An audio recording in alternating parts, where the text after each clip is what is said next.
If homosexuals are allowed their civil rights, then so would prostitutes or thieves or anyone else. We need one of our own in office. You'll be the first openly gay man elected to major office. Society can't exist without the family. We're not against that. Can two men reproduce? No, but God knows we keep trying. Harvey Milk, he will be stabbed and have a night of horror. I'm calling the police. They probably wrote it. But you have an issue. It's more than an issue. This is our lives we're fighting for.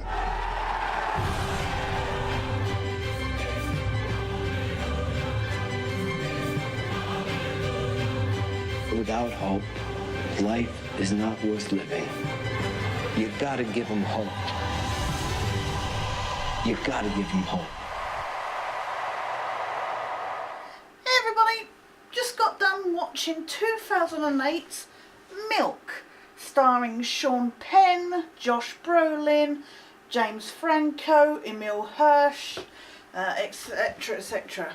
It's about 2 hours long. I've only seen it once before, but before that I hadn't even heard of this film. I think I'd caught a brief trailer before I bought the DVD, which caused me to buy the DVD, but beyond that I had never even heard of this, which is really sad because this is a really underrated film. It's based on the true story of Harvey Milk, the first openly gay man elected as an official in California, as the supervisor of city district supervisor, and it's really again, much like with Bobby, it's a very well set kind of period piece, in that it's set in between 1970 and 1978, when Harvey Milk and Mayor George Moscone were murdered, assassinated by Dan White. And again, this brings up a lot of issues regarding gay rights and stuff like that. That, you know, you see the struggle that happened, you know, back in 1978. And like I say, Harvey Milk was the first openly gay elected official. And it is really sad to see that 40 years later, to think that no matter how much stuff has progressed, there are still a lot of attitudes, a lot of beliefs and that. And I'm not saying that those beliefs are wrong, but what I'm saying is it's really sad to see that people are not as accepted, you know, as equally as we would like to believe that we do accept them. And I mean, obviously, for me as a disabled person, I mean, it's not the same as prejudices against homosexuals and coloured people, etc. But as a disabled person, I have always felt the same kind of, not the same, again, I'm using the wrong term, but I have felt prejudices myself regarding a number of stuff. And even to this day, I still have those prejudices put against me. And, you know, YouTube, as as I've discussed before, is unfortunately a boiling pot of, not all of them. I mean, I've been fortunate to meet and get to know some wonderful people off YouTube. But what I'm saying is, so many people have such very diverse opinions and thoughts, and that is very good. I'm not saying there's anything wrong with that. But when you see the hatred that is in this film, it makes you feel just awful. It makes you feel awful as a human being to think that there is this kind of hatred and discrimination and you know, just, I can't explain it. It really makes you kind of look at yourself and your own prejudices, if that makes sense.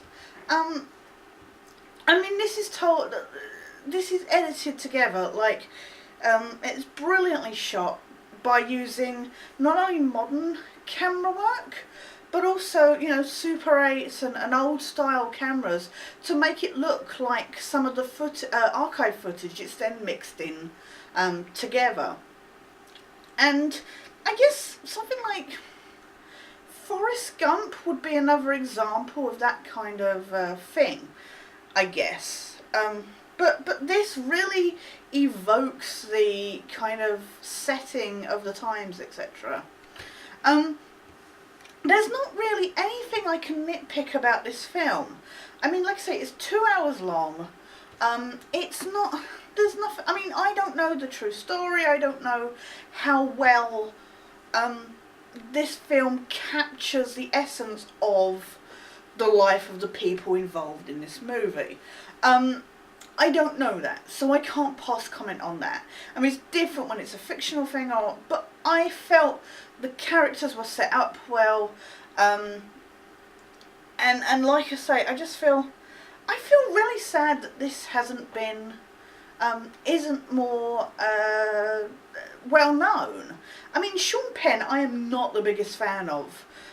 There's a few things I like him in, like Casualties of War and Mystic River, but I am not a big fan of his. But he is so different in this. The kind of transformation. I mean, just, you know, the voice he puts on, the prosthetic nose, etc. I mean, he embodies kind of that character so well. It's easy to forget that it's Sean Penn, and I know he's lost a lot of weight for this role. Yeah, I don't really feel like there's anything more I can say about this movie. That sounds really silly, but there isn't kind of documentarial kind of feel to this.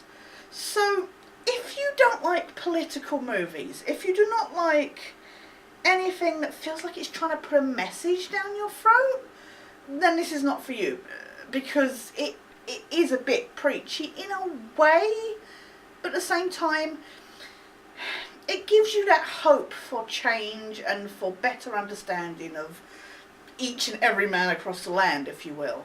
But yeah, I mean, like I say, if true stories and dramas aren't your thing, then this isn't for you.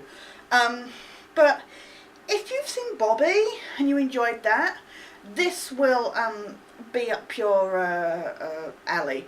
I'm trying to think of some other kind of things that are a good kind of basis to you know, to go by. I can't, because obviously there are a lot of kind of biopics out there, etc.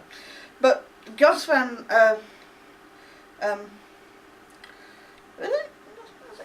Gus Van Sant, who directs this, has done a brilliant job, and I can't fault it. The pace is excellent, and there are times when it does feel a little slow.